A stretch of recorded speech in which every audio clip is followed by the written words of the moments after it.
vous êtes arrivé à la fin de l'année et votre supérieur hiérarchie vous demande de lui présenter le rapport d'activité de votre entreprise au cours de l'année écoulée. Alors, comment il faut présenter un rapport en Excel? Si c'est ça qui vous intéresse, alors restez jusqu'à la fin de cette générique.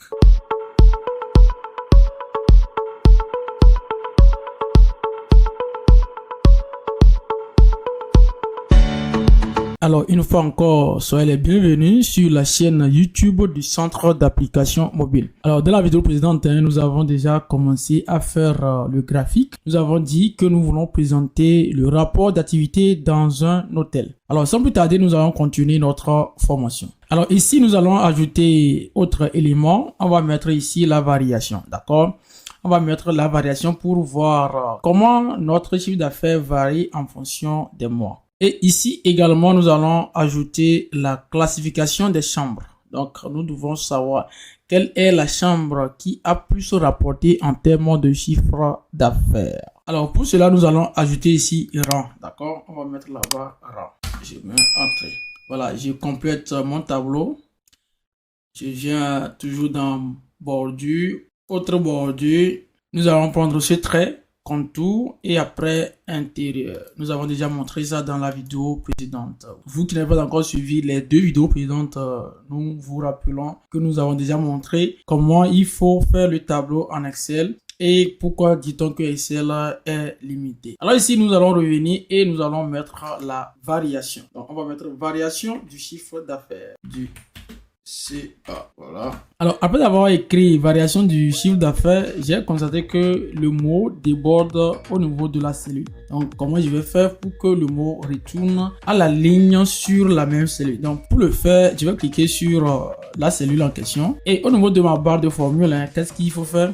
Je positionne mon curseur entre deux mots et je maintiens la touche Alt et puis j'appuie sur Entrée. Alors, quand j'ai appuyé sur Entrée, vous allez constater que du chiffre d'affaires est en dessous de la variation dans la même cellule.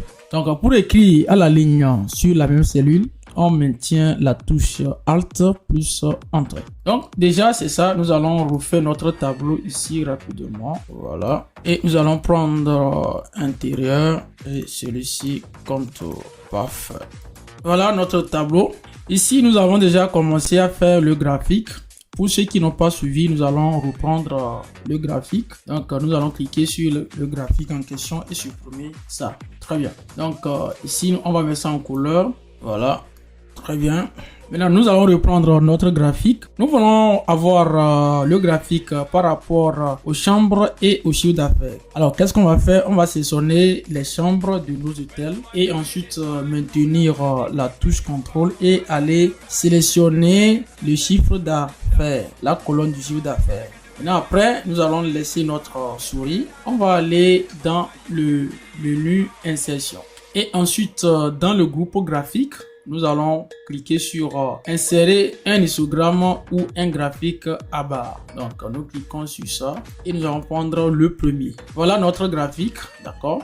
On va le déplacer. Alors, pour le déplacer, qu'est-ce que je vais faire? Je vais maintenir clic gauche et déplacer ma souris vers l'endroit où je veux positionner mon graphique. Le voici, parfait. Maintenant, ici, nous allons élargir un peu. Voilà, très bien. Voilà, parfait. Le titre, nous allons cliquer sur ça. Il a mis titre du graphique. Donc, nous allons effacer titre du graphique. Nous allons mettre variation du chiffre d'affaires en fonction des chambres. Voilà, après ça, je vais sélectionner le mot en question et je vais venir dans accueil et nous allons le mettre en couleur. D'accord, on va prendre cette couleur. La police, on va choisir cette police, Aria Black. Et maintenant, on va remplir la couleur. D'accord, on va prendre une couleur.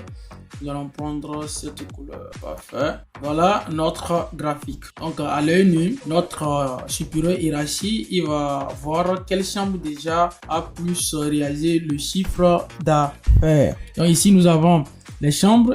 Il a mis chambre 1, chambre 2 jusqu'à chambre 12. Donc, à l'œil nu, déjà, nous allons voir c'est quelle chambre qui a plus rapporté au cours de l'année écoulée. Et là, ensuite, nous allons voir par rapport au mois, on veut voir c'est quel mois qui est plus rentable. Qu'est-ce qu'il faut faire? On va sélectionner les mois en question, maintenir la touche contrôle et nous allons revenir prendre la partie des chiffres d'affaires. Voilà, parfait. Maintenant, on va aller dans notre onglet insertion. Et maintenant, au lieu de prendre la partie histogramme, on va maintenant cliquer sur insérer un graphique en secteur ou en anneau. D'accord? On va cliquer sur ça et nous allons prendre le premier. Parfait. Quand on prend le premier, voilà déjà ce qui vient. Donc, on a plusieurs, hein, d'accord?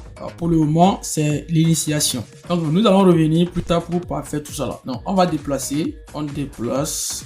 Voilà. Et je déplace. Parfait. Voilà. Je vais le déplacer vers ici. Je le déplace. Très bien. Donc ici, on a janvier, février, mars, avril. Donc le directeur va voir déjà par rapport de notre activité. Ça veut dire c'est de janvier jusqu'en décembre. Donc il va regarder sur l'interface. Il va voir c'est quel mois qui a plus occupé de la place. D'accord? Donc le titre, nous allons modifier cela. On va mettre là-bas du CA en fonction de mois. Après la police, nous allons prendre, on peut prendre n'importe quelle police, hein. Donc moi je préfère prendre Arianaro, d'accord?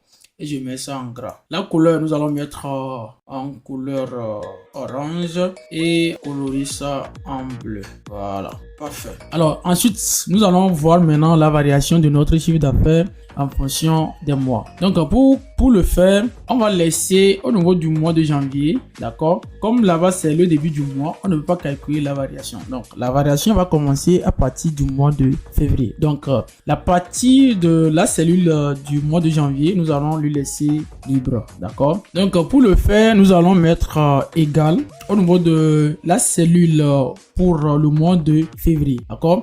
Et nous allons prendre le chiffre d'affaires du mois de février. On va soustraire le chiffre d'affaires du mois de janvier. Et nous allons voir quelle est la variation. Est-ce que c'est positif ou bien c'est négatif? Donc nous allons mettre entrée. Voilà, il me dit que la variation est négative. Donc on va faire la même chose pour le mois de mars. On va prendre le chiffre d'affaires du mois de mars et on va enlever le chiffre d'affaires du mois de février. Donc pour aller plus rapidement, nous allons cliquer là où nous avons calculé la variation et on va incrémenter sur les autres cellules. Parfait. Voilà déjà la variation. Maintenant ici au niveau de rang, nous allons savoir parmi les chambres quelle est la chambre qui a plus rapporté. On a déjà vu ça au niveau du chiffre d'affaires, mais ici nous voulons classer ces chambres là et voir concrètement quelle chambre a occupé le premier rang. Donc ici, la formule rang, on va mettre là-bas égal rang. Et nous allons prendre le rang simple. D'accord, il y a plusieurs rangs. On va cliquer sur rang. Et maintenant, nous allons sélectionner le chiffre d'affaires. Donc, on va comparer d'abord le chiffre d'affaires de la chambre 1 par rapport aux autres chambres. Donc, nous allons cliquer sur le chiffre d'affaires là. On va mettre point virgule. D'accord, j'ai pris d'abord la chambre 1 et j'ai mis point virgule. Maintenant, on va comparer ce chiffre d'affaires par rapport au chiffre d'affaires des autres chambres. On va maintenant recliquer sur la cellule en question et tirer vers toutes les chambres. Donc ici, il va mettre O3. C'est bon, c'est la première cellule, c'est O3. Il va comparer dans la plage de cellules de O3 à O14. D'accord? Et nous allons mettre entrée. Quand je mets entrée, il me dit que la chambre 1 occupe 5e rang. D'accord? Maintenant, pour pouvoir incrémenter, qu'est-ce que je vais dire à notre Excel? Je vais incrémenter. Mais quand je vais incrémenter, ça ne peut pas me donner une réponse fiable. Alors, pour l'obliger à faire sortir le classement de façon claire, on va bloquer les cellules de O3, le deuxième O3, c'est-à-dire nous voulons comparer toujours les chiffres d'affaires, mais ça ne doit pas bouger entre la plage de cellules que nous avons sélectionnées. Donc, pour bloquer cela, on va mettre notre curseur entre la lettre et le chiffre en question. Donc ici, mon curseur est actuellement entre O et 3. Maintenant, je vais appuyer sur la touche F4 ou soit la touche FN F4 ou encore la touche $. Donc moi j'appuie sur la touche dollar. Ensuite, la dernière cellule aussi ne doit pas bouger. Donc ici actuellement nous avons bloqué cette cellule. Il faut que nous bloquons aussi la cellule là. D'accord? On va cliquer sur O et puis 14 et nous allons bloquer également avec dollar. On va mettre entrée. Toujours on voit que ça ne varie pas, c'est toujours 5e. D'accord? Et on peut maintenant incrémenter et voir le rang de chaque chambre. Donc nous incrémentons. Et parfait, il nous met maintenant le rang de chaque chambre. Alors voilà déjà comment il faut calculer le rang par rapport à vos chiffres que vous avez dans vos fichiers. Après ça, maintenant, nous allons voir notre première mise en forme conditionnelle. Qu'est-ce que cela veut dire? On veut dire tout simplement à notre Microsoft Excel que de nous mettre parmi les chiffres d'affaires, de prendre les premiers chiffre d'affaires et mettre une couleur. Donc lorsque ça va varier, il faut que la couleur aussi varie. Donc qu'est-ce qu'on va faire? On va aller dans le menu accueil, dans le groupe style. On a ici mise en forme conditionnelle. On va cliquer sur ça. Il nous dit ici nouvelle règle. D'accord? On va parler beaucoup de ces choses là. On va prendre nouvelle règle. On va cliquer sur ça. Quand nous cliquons, il nous dit ici appliquer une mise en forme uniquement aux valeurs rangées par les premiers ou les derniers valeurs. D'accord? Donc on va cliquer sur lui. Quand on clique, il nous dit ici premier. Donc si nous ne voulons pas en premier, si on veut les derniers, on va prendre les derniers. Mais ici nous voulons les premiers. D'accord? On va cliquer sur les premiers. Parfait. Quand je clique sur premier, alors ici il a mis par défaut 10. Nous on ne veut pas jusqu'à 10. Nous voulons seulement les 3 premiers chiffres d'affaires ou bien les 3 premières chambres. Donc de nous mettre ça en couleur. Les chambres qui ont plus rapporté de chiffre d'affaires. Donc on va effacer là-bas, on va mettre 3. Et ici il nous dit format. D'accord? On va cliquer sur format et voilà les couleurs. D'accord? Nous allons prendre les couleurs simples au premier abord. On va cliquer pour que ça soit très visible à tout le monde. On va prendre jaune. D'accord? On va prendre la couleur jaune. Et nous allons mettre OK. Quand nous mettons OK, on va mettre encore OK. Et Excel lui-même, il va me mettre les couleurs là où nous avons les 3 premiers. D'accord? Donc, on voit ici, il a mis 1. Et la couleur là-bas, il y a ça. Et ici, on va voir deuxième, c'est ici. Parfait. Il a mis en couleur. Et enfin, troisième. Quand on va tester, voir si nous changeons ici des chiffres, est-ce que ça va avoir d'impact déjà avec les couleurs en question. Donc, pour le faire, nous allons insérer un chiffre ici au hasard. Je vais venir là où il n'y a pas de couleur actuellement. Ici, le dernier.